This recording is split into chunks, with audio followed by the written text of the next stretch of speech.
So in this video, I'm going to be showing you how to do circumference measurements, mainly for the waist, because that's what you'll be using the most and what you should consider. And bear with me while I record this, because it's way easier to record a video like this with someone else holding the camera, but I've no one here at the moment, so I'll have to probably adjust the camera and stuff. So this is the one I recommend you get for a start. It's called a Sika adjustable tape. You can get it on Amazon for maybe 10 quid, 15 quid. I do recommend you get this one, and don't use those shitty ones you'd see in the Christmas crackers, because you can reconnect them like this and adjust them by pressing a button, and that's very convenient and also fun to play with. Okay, so let's start with the waist. It's one of the easiest ones. It's probably the most useful ones. Apart from bloating, it doesn't fluctuate that much, so it's quite an easy measurement to take, again provided you're willing to actually invest in this tape, which is very cheap. So there's not many reasons why you wouldn't actually do these measurements, especially if your goal is fat loss. So I always line it up with the belly button here. Okay, the reason for that is just to have a set point to do the measurement. If you just line it up generically around the waist, you might have kind of a V shape or a kind of rounded shape waist, and at here the measurement might be bigger, down here it might be smaller. So I always recommend there making sure you stick with a set point like the belly button, or you can use a tattoo or mole as well if you like. So what you're going to do is make sure the tape isn't twisted, put it around yourself. Ideally look at yourself in the mirror when you're doing this to make sure it's not twisted, as well as make sure that one end isn't higher than the other. So what can happen is this. Well, actually, yeah, it happened there. So see there how one end is higher? It's not going to be an accurate measurement. So make sure it's all even. So I'm going to even it out here. Clip it in and then press the button. Okay, and we can see there that's fairly even. You're just keeping an eye on it.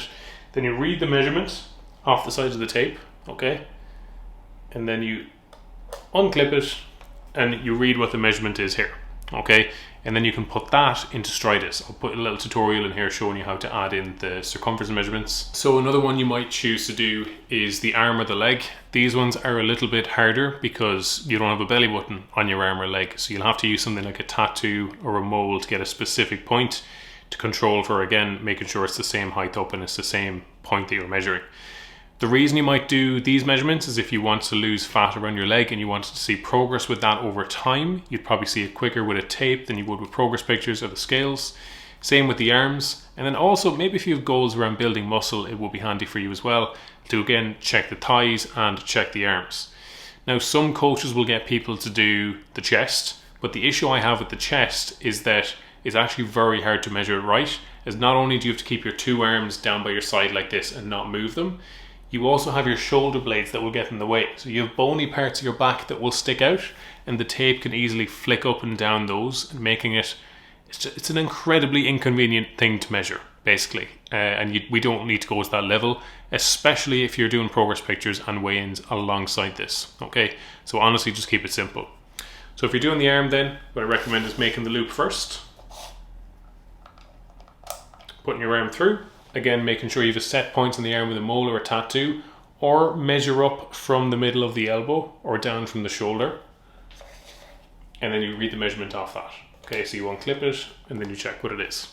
If you're doing the leg, it's the same thing. You can step into it, or again use a set point on the leg like a mole, and then pretty much it's the exact same thing. I don't need to show you. So I'm just going to show you here how you pop in your waist circumference measurements, or any circumference measurements for that matter, on TrueCoach. Just go into your account in the bottom right.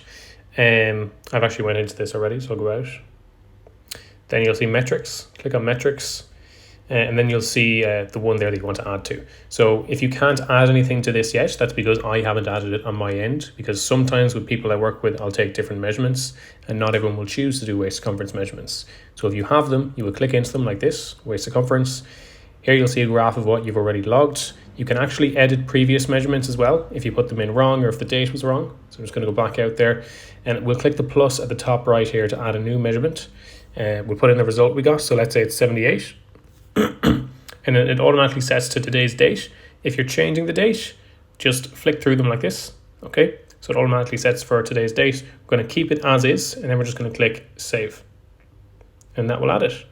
Nice straight line down. It might not look like that, but that's just an idea of how you track and measure waist circumference in TrueCoach.